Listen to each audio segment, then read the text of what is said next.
You're not smart enough. You're not good enough. Why do you even try? Why don't you quit now before you embarrass yourself and everybody else? You'll never make it. For 15 years, I watched my parents say the worst things they could possibly say to each other, throw things, hit each other. In the next 3 years, I learned from my grandparents, it doesn't have to be that way. And I worked for my grandfather in the stores for 3 summers, and he taught me a lot. Every day, pretty much, I got a lesson. Jimmy, you're born with your name and you die with your name. What you do with it in between is a legacy you leave behind for everybody else. Who do you want to be? These lessons from my grandparents added up over time. Eventually, I take those college entrance exams that everybody loves to take.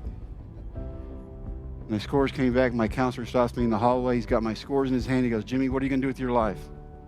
I looked up at my counselor. I said, I'm going to be a baseball player. Everybody knows that. And he goes, I hope so. You're too stupid to go to college.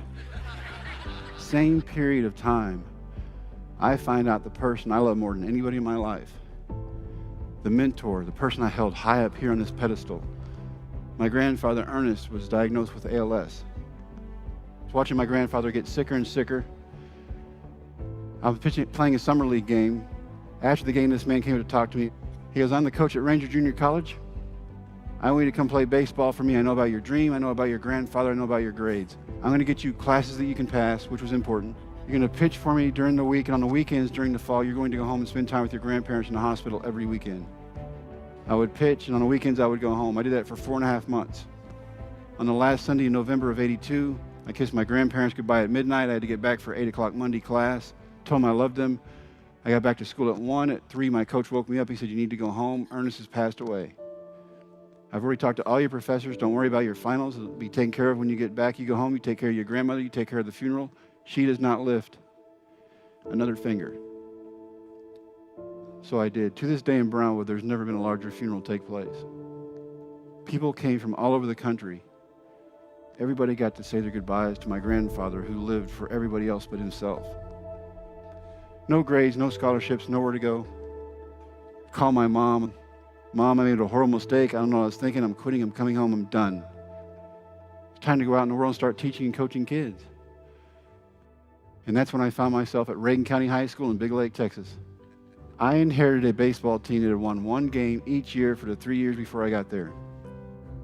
So the first thing I did as a head coach was I kept that one team on the schedule. You're going to respect this game as long as you're on my field and you're playing for my team. We're going to do things the right way. Athletic director and head football coach at Reagan County High School pulls me aside one day to tell me if it's ever close or they're ever behind, they're going to find a way to lose. Their parents are losers, they're losers. It's just in their DNA. They're not even going to graduate from high school. They're going to work in the oil fields and gas fields like their dads and their granddads did. There's nothing you or anybody else can do about it. You have taken these kids as far as you can. See, the problem with that little talk was that 2 of my kids are behind the lockers changing. Before I get to my field, spread through my team like wildfire, the guy not only in charge of all the coaches, but all the kids thought they were losers. I walked down the left field line, not one kid's looking at me. I started talking about hopes and dreams and setting goals. And then my catcher looked at me dead in the eye and he goes, why are you telling us to chase our dreams if you're not willing to do it yourself? We think you still want to play. And I said, no, sir, I want to stay married. Thank you very much. But coach, the way you teach us the game, we know your heart's still in it. You teach us how to act and react to every situation that comes up. We know what the other team's going to do before they do it. What came out of the deal was if they won a district championship, which the school never done in baseball, I had to try out again. I forget about the bet. But in the district championship game, we're down by 3 runs in the last inning, and history would dictate we're not going to come back and win that game. I watched this group of kids that nobody believed in, including themselves, come back, score 4 runs, win. It is one of the best sights I've ever seen in my life. They're hugging each other, they're hugging the trophy, they're hugging their parents. This kid on my team, and he sees tears in my eyes. And when he sees me, he starts giggling. Big fat coach in driver's seat, crying like a baby. Pats me on the shoulder, walks by, goes, we did our part, now it's your turn. I have to go do this. Every kid on the bus, coach, we did our part. I find a tryout. My dad helps me find it. I made a promise to a group of kids that if they did something nobody thought they could do, I would try to do something I know I can't do. Embarrassing, humiliating, I can't do anything about that. I made a promise, I'm living up to it. Young guy catching me, who just graduated from high school, gives me a sign for a fastball. I wind up, I throw it as hard as I can. Radar gun. I do not even throw hard enough to register. Gasway, the scout, meets me in my car. And he said, well, son, I don't know you've done your time off, but the first pitch you threw without warming up was 94. Everything after that went up to 98.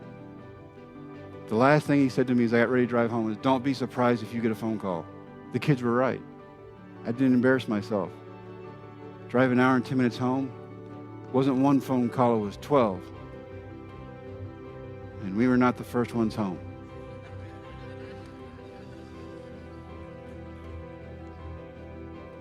So my ex-wife hangs up the phone, turns around and said, so where have we been?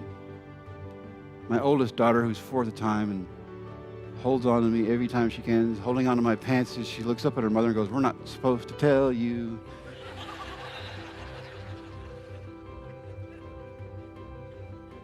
She looked back at me and she said, what were you thinking? I said, I'm a man, I'm not supposed to think. She goes, what are you going to do now? I said, the same thing I was going to do before. I'm good at coaching these kids. I'm trained for that. I'm successful at that. I win everywhere I go. That's what I'm good at. This thing over here, this baseball dream, has never, ever worked. I've wanted to play since I was 5. It's never worked. She said, you better listen to phone calls.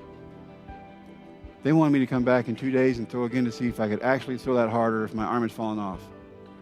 Because I'm telling my kids they want me to come back and throw again. My kids go, Coach, you told us if we ever had our dream in front of us, you'd chase it no matter what. 2 days later, I go back and throw again. It rained so hard they had to hand me a brand new baseball every pitch. Sliding up to my knee in mud every time I landed, 98 every pitch. Our big league general manager's there. He goes, you can smile, you're going to be in Texas tomorrow. And I just looked at him and I was stunned. I was like, what? He goes, you're in the big leagues. I'm trying to process how in 3 months I've lost 60 pounds. I've gone from grading papers, science papers, and report cards to autographs and doing interviews. All because of a group of kids who, when I pushed them, they pushed back. They got their coach to go to the big leagues, who couldn't even believe in himself at the time. My grandfather had this saying.